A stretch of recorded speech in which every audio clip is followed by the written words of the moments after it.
Halo bro, kita lanjut dengan sutra-sutra Dhammapada. Berikut ini sutra-sutranya. Hiduplah dalam sukacita, dalam cinta, bahkan di antara mereka yang membenci. Hiduplah dalam sukacita, dalam kesehatan, bahkan di antara yang menderita. Hiduplah dalam sukacita, dalam kedamaian, bahkan di antara yang bermasalah. Hiduplah dalam sukacita, tanpa harta benda, seperti yang bersinar. Pemenang menabur kebencian, karena yang kalah menderita. Lupakan menang dan kalah, dan temukan sukacita. Tidak ada api seperti gairah, tidak ada kejahatan seperti kebencian. Tidak ada kesedihan seperti perpisahan, tidak ada penyakit seperti kelaparan, dan tidak ada sukacita seperti sukacita kebebasan.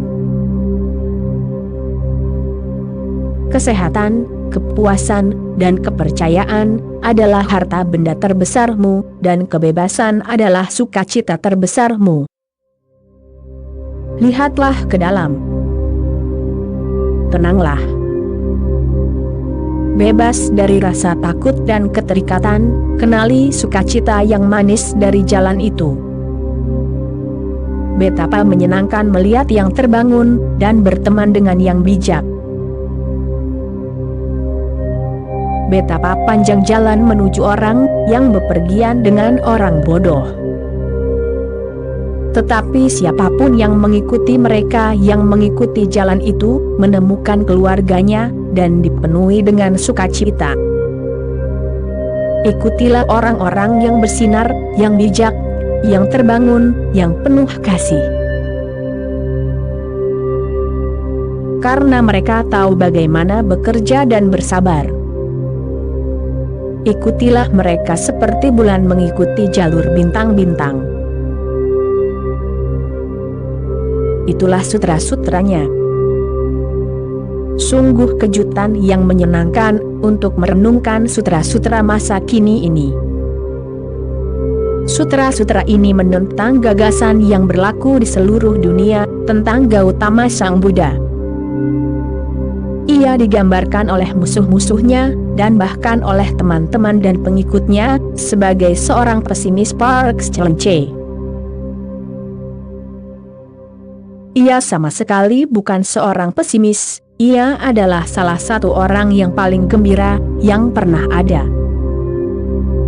Sutra-sutra ini akan memberimu wawasan yang sangat dalam tentang hati manusia yang telah tercerahkan ini. Sutra pertama, hiduplah dalam sukacita, dalam cinta, bahkan di antara mereka yang membenci. Sukacita adalah kata kunci dari semua sutra ini.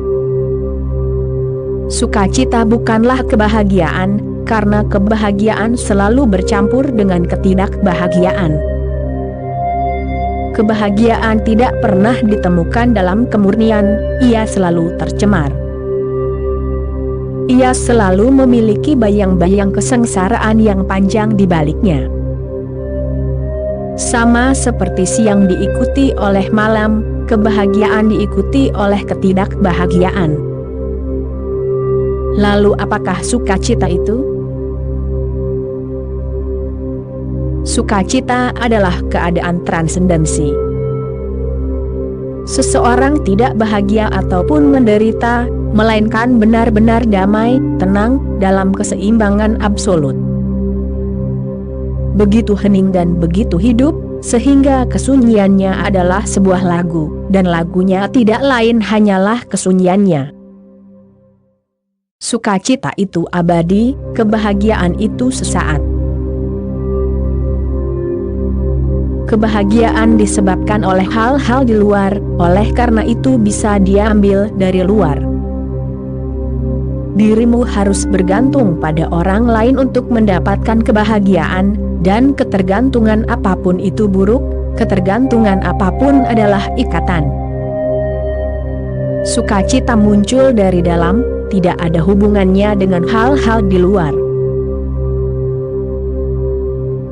Sukacita tidak disebabkan oleh orang lain. Sukacita sama sekali tidak disebabkan, melainkan aliran energimu sendiri yang spontan. Jika energimu mandek, tidak ada sukacita. Jika energimu menjadi aliran, gerakan, sungai, ada sukacita yang luar biasa, tanpa alasan lain, hanya karena dirimu menjadi lebih cair, lebih mengalir, lebih hidup. Sebuah lagu lahir di hatimu, ekstase yang luar biasa muncul. Sungguh mengejutkan ketika muncul, karena dirimu tidak bisa menemukan penyebabnya. Itu adalah pengalaman paling misterius dalam hidup, sesuatu yang tidak disebabkan, sesuatu di luar hukum sebab akibat. Itu tidak perlu disebabkan, karena itu adalah sifat intrinsikmu, dirimu dilahirkan dengannya. Itu adalah sesuatu yang bawaan, itu adalah dirimu dalam totalitasmu, mengalir. Setiap kali dirimu mengalir menuju lautan. Itulah sukacita, tarian sungai yang bergerak menuju lautan, untuk bertemu dengan kekasih sejati. Ketika hidupmu adalah kolam yang mandek, dirimu hanya sekarat. Dirimu tidak bergerak kemanapun, tidak ada lautan, tidak ada harapan. Namun ketika dirimu mengalir, lautan semakin mendekat setiap saat, dan semakin dekat sungai itu, semakin banyak tarian yang ada, semakin banyak ekstase yang ada. Kesadaranmu adalah sungai. Buddha menyebutnya sebagai kontinum. Itu adalah kontinuitas abadi, aliran abadi. Buddha tidak pernah menganggapmu dan keberadaanmu sebagai sesuatu yang statis. Dalam pandangannya, kata keberadaan tidaklah tepat. Menurutnya, keberadaan tidak lain hanyalah proses menjadi. Ia menolak keberadaan, ia menerima proses menjadi, karena keberadaan memberimu gagasan tentang sesuatu yang statis di dalam dirimu, seperti batu. Sedangkan proses menjadi, memberimu gagasan yang sama sekali berbeda, seperti sungai, seperti bunga teratai yang mekar, seperti matahari terbit. Sesuatu terus-menerus terjadi. Dirimu tidak duduk di sana seperti batu, dirimu sedang tumbuh. Buddha mengubah seluruh metafisika, ia mengganti keberadaan dengan proses menjadi, ia mengganti hal-hal dengan proses, ia mengganti kata benda dengan kata kerja. Hiduplah dalam sukacita. Hiduplah dalam sifat terdalammu sendiri, dengan penerimaan mutlak terhadap siapapun dirimu. Jangan mencoba memanipulasi dirimu sendiri, sesuai dengan gagasan orang lain. Jadilah diri sendiri, sifat aslimu, dan sukacita pasti akan muncul. Sukacita itu mengalir dalam dirimu. Ketika pohon dirawat, disiram, dijaga, suatu hari ia akan berbunga secara alami. Ketika musim semi tiba, akan ada pembungaan yang luar biasa. Begitu pula dengan manusia. Jaga dirimu. Temukan tanah yang tepat untuk dirimu, temukan iklim yang tepat, dan masuklah lebih jauh ke dalam dirimu sendiri. Jangan jelajahi dunia, jelajahi hakikat dirimu. Karena dengan menjelajahi dunia, dirimu mungkin memiliki banyak harta, tetapi dirimu tidak akan menjadi tuan. Namun dengan menjelajahi dirimu sendiri, dirimu mungkin tidak memiliki banyak harta, tetapi dirimu akan menjadi tuan. Lebih baik menjadi tuan bagi dirimu sendiri, daripada menjadi tuan bagi seluruh dunia. Hiduplah dalam sukacita, dalam cinta. Orang yang hidup dalam sukacita, secara alami hidup dalam cinta. Cinta adalah wangi bunga sukacita. Di dalamnya ada sukacita, dirimu tidak bisa menahannya. Begitu banyak, tak tertahankan. Jika dirimu mencoba untuk menahannya, dirimu akan merasakan sakit. Sukacita bisa begitu meluap, sehingga jika dirimu tidak membagikannya, itu bisa menjadi penderitaan, itu bisa menjadi rasa sakit. Sukacita harus dibagikan. Dengan membagikannya dirimu tidak terbebani. Dengan membagikannya sumber-sumber baru terbuka di dalam dirimu, aliran-aliran baru, mata air baru. Berbagi sukacitamu itu adalah cinta. Karenanya satu hal harus diingat, dirimu tidak bisa mencintai, kecuali dirimu telah mencapai sukacita. Jutaan orang terus mencoba, mereka ingin mencintai, tapi mereka tidak tahu apapun tentang apa itu sukacita. Maka cinta mereka hampa, kosong, tidak berarti. Cinta mereka membawa keputusasaan, kesengsaraan, penderitaan, itu menciptakan neraka. Kecuali dirimu memiliki sukacita, dirimu tidak bisa jatuh cinta. Dirimu tidak memiliki apapun untuk diberikan, dirimu sendiri adalah seorang pengemis. Pertama-tama, dirimu harus menjadi raja, dan sukacitamu akan menjadikan dirimu seorang raja. Ketika dirimu memancarkan sukacita, dirimu bisa mencintai. Buddha berkata, ketika dirimu telah menjadi yang bersinar, ketika rahasia-rahasia tersembunyimu tidak lagi menjadi rahasia, melainkan mekar dalam angin, hujan, dan matahari. Ketika kemegahanmu yang terpenjara dilepaskan. Ketika misterimu telah menjadi fenomena yang terbuka. Ketika ia bergetar di sekitarmu, berdenyut di sekitarmu. Ketika ia ada dalam napasmu, dalam detak jantungmu, maka dirimu bisa mencintai. Kemudian dirimu menyentuh debu, dan debu itu berubah menjadi yang ilahi. Maka apapun yang dirimu sentuh, menjadi emas. Kerikil biasa di tanganmu, akan berubah menjadi berlian, zamrud. Orang-orang biasa yang disentuh olehmu tidak akan menjadi orang biasa lagi. Seseorang yang telah mencapai sukacita, menjadi sumber transformasi besar bagi banyak orang. Nyala apinya telah menyala, sekarang ia bisa membantu orang lain. Nyala api yang belum menyala, yang semakin dekat dengan orang yang telah menjadi api sukacita, juga bisa menyala. Itulah satsang, itulah persekutuan dengan seorang master. Semakin dekat dengan apinya, semakin dekat dengan kemegahannya, semakin dekat dengan kemuliaannya, semakin dekat dengan apa yang telah terjadi padanya.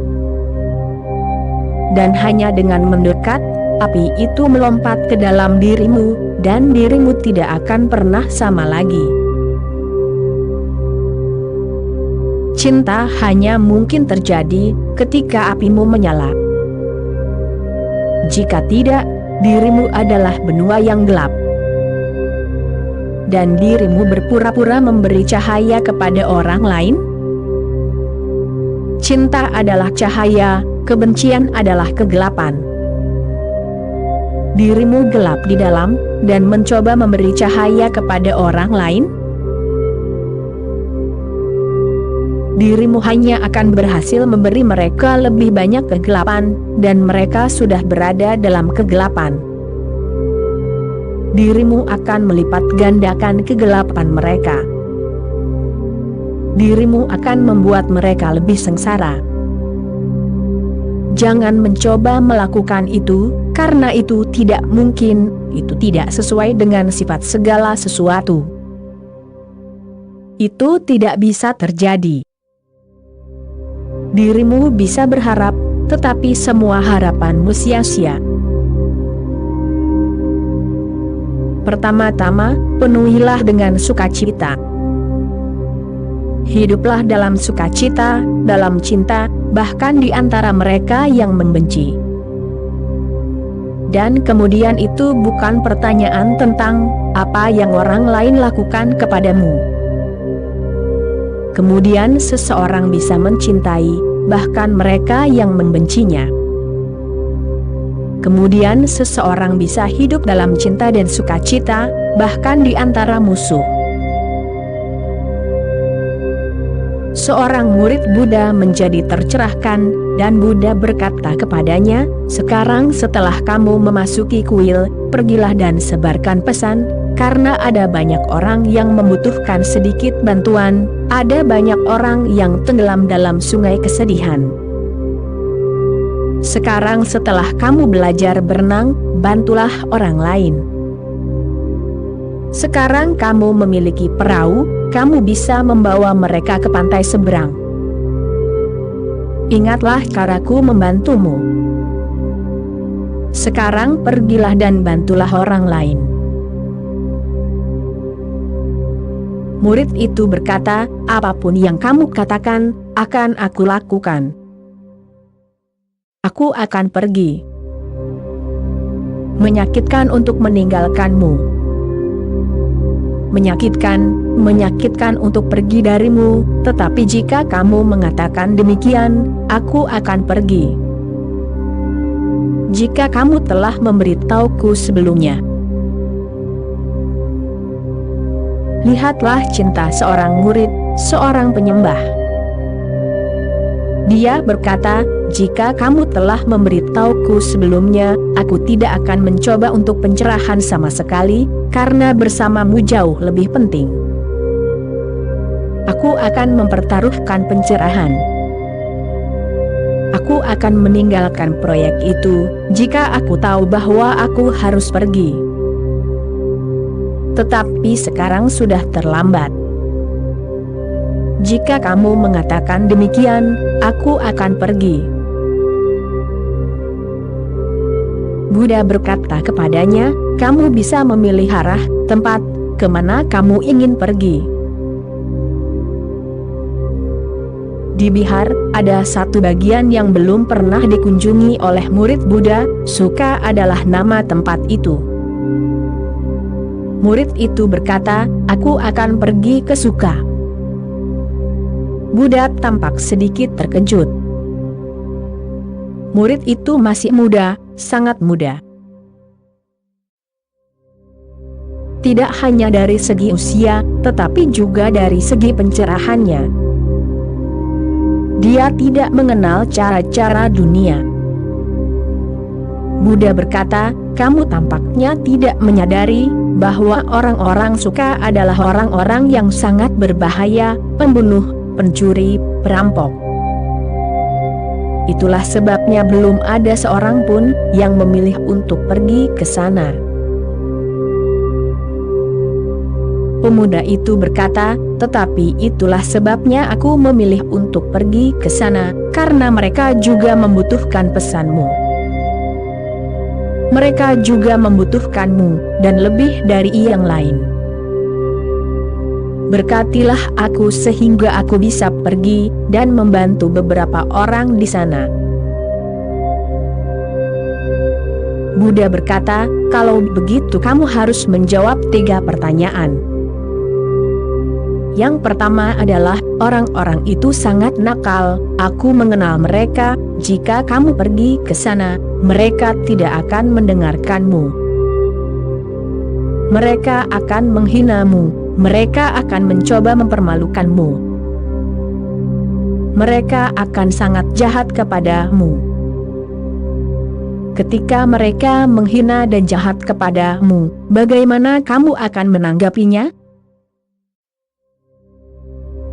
Pemuda itu berkata, tidak perlu bertanya kepadaku, kamu tahu bagaimana aku akan menanggapinya. Aku akan berterima kasih kepada mereka, karena mereka adalah orang baik. Mereka hanya menghinaku, mereka hanya mempermalukanku. Mereka bisa saja memukulku, tetapi mereka tidak memukulku. Mereka bisa saja melempariku dengan batu, tetapi mereka tidak melempariku dengan batu. Mereka adalah orang baik, aku akan berterima kasih kepada mereka, karena mereka tidak melukai tubuhku. Buddha berkata, dan jika mereka mulai memukulmu, melukaimu, melemparimu dengan batu, lalu apa tanggapanmu? Dan pemuda itu berkata, aku akan tetap sangat berterima kasih kepada mereka, karena mereka hanya melempariku dengan batu, memukuliku, tetapi tetap membiarkanku hidup, tidak membunuhku. Mereka bisa saja membunuhku. Buddha berkata, sekarang pertanyaan terakhir. Jika mereka membunuhmu, pada saat kamu sekarat, di saat-saat terakhir ketika kamu sekarat, apa tanggapanmu? Pemuda itu berkata, aku akan tetap berterima kasih kepada mereka, karena mereka hanya membunuh tubuhku. Mereka tidak bisa membunuhku. Dan cepat atau lambat tubuhku akan hancur juga. Dan aku juga akan berterima kasih, karena mereka telah menghancurkan tubuhku, dan sekarang mereka telah mengambil semua kesempatan dariku, untuk melakukan kesalahan apapun. Aku tidak akan bisa melakukan kesalahan apapun. Aku tidak akan bisa tersesat. Aku akan bersyukur, aku akan mati dengan rasa syukur yang besar. Buddha berkata, sekarang kamu bisa pergi kemanapun. Kamu bisa pergi ke Suka, atau kemanapun yang kamu pilih, kamu siap. Jika ini tanggapanmu, kamu telah menjadi seorang Buddha, kamu adalah yang bersinar. Ini bukan masalah mencintai mereka yang mencintaimu. Itu sangat biasa, itu seperti bisnis, tawar-menawar. Cinta sejati adalah mencintai mereka yang membencimu. Saat ini, bahkan mencintai mereka yang mencintaimu tidaklah mungkin, karena dirimu tidak tahu apa itu sukacita. Namun, ketika dirimu merasakan sukacita, keajaiban terjadi, keajaiban. Saat itulah dirimu mampu mencintai mereka yang membenci dirimu. Bahkan, ini bukan lagi soal mencintai seseorang, atau tidak mencintai seseorang, karena dirimu menjadi cinta. Dirimu tidak punya hal lain lagi. Dalam Al-Quran, aku pernah mendengar, ada pernyataan, bencilah setan. Seorang wanita sufi mistikus besar, Rabia, membatalkan kalimat itu dari Al-Qurannya. Hasan, mistikus terkenal lainnya, tinggal bersama Rabia, dan dia melihatnya melakukannya. Dia berkata, apa yang kamu lakukan? Al-Quran tidak bisa diperbaiki, itu adalah penghujatan. Kamu tidak bisa memotong pernyataan apapun dari Al-Quran, itu sudah sempurna sebagaimana adanya. Tidak ada kemungkinan untuk perbaikan apapun. apa yang kamu lakukan?" Rabia berkata, "Hasan, aku harus melakukannya. Ini bukan soal Al-Quran, ini sesuatu yang sama sekali berbeda, karena aku telah mengenal keilahian, aku tidak bisa membenci. Ini bukan soal setan, aku tidak bisa membenci. Bahkan jika setan datang di hadapanku, aku akan mencintainya, karena sekarang aku hanya bisa mencintai. Aku tidak mampu membenci, kebencian telah lenyap. Jika seseorang penuh dengan cahaya, ia hanya bisa memberimu cahaya. Apakah kamu seorang teman atau musuh, tidak masalah." "Dari mana," kata Rabia, "bisakah aku membawa kegelapan untuk dilemparkan pada iblis? Tidak ada lagi dimanapun, aku adalah cahaya. Cahayaku akan jatuh pada iblis, seperti pada Tuhan. Sekarang, bagiku, tidak ada Tuhan dan iblis, aku bahkan tidak bisa membuat perbedaan. Seluruh keberadaanku berubah menjadi cinta, tidak ada yang tersisa. Aku tidak mengoreksi Al-Quran, siapa aku untuk mengoreksinya?" Tetapi pernyataan ini tidak lagi relevan bagiku. Dan ini adalah salinanku, aku tidak mengoreksi Al-Quran milik orang lain. Aku memiliki hak untuk memperbaiki salinanku menurut diriku sendiri. Pernyataan ini sangat memukulku setiap kali aku menemukannya. Aku tidak bisa memahaminya, oleh karena itu aku mencoretnya. Seseorang yang penuh dengan sukacita dan cinta tidak bisa menahannya. Dia mencintai teman-temannya, dia mencintai musuh-musuhnya. Ini bukan masalah keputusan di pihaknya, sekarang cinta adalah sifatnya, seperti bernapas. Apakah dirimu akan berhenti bernapas jika musuh datang menemuimu? Apakah dirimu akan berkata, "Bagaimana aku bisa bernapas di depan musuhku?" Apakah dirimu akan berkata, "Bagaimana aku bisa bernapas, karena musuhku juga bernapas, dan udara yang telah melewati paru-parunya bisa masuk ke diriku?" Aku tidak bisa bernapas. Dirimu akan mati lemas, dirimu akan mati. Itu akan menjadi bunuh diri dan benar-benar bodoh. Dalam perjalanan, akan tiba saatnya, ketika cinta seperti bernapas, napas jiwamu. Dirimu terus mencintai.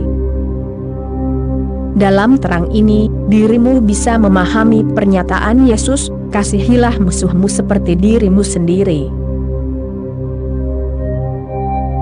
Jika dirimu bertanya kepada Buddha, dia akan berkata, "Tidak perlu melakukan hal seperti itu, karena dirimu tidak bisa melakukan yang lain. Dirimu harus mencintai." Sebenarnya dirimu adalah cinta, jadi dimanapun dirimu berada, di bunga, di duri, di malam yang gelap, di tengah hari, dalam kesengsaraan yang mengelilingimu seperti lautan, atau dalam kesuksesan besar, itu tidak masalah. Dirimu tetap cinta, segala sesuatu yang lain menjadi tidak material. Cintamu menjadi sesuatu yang abadi, itu terus berlanjut.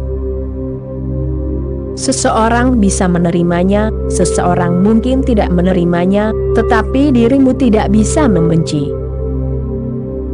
Dirimu harus menjadi sifat sejati dirimu.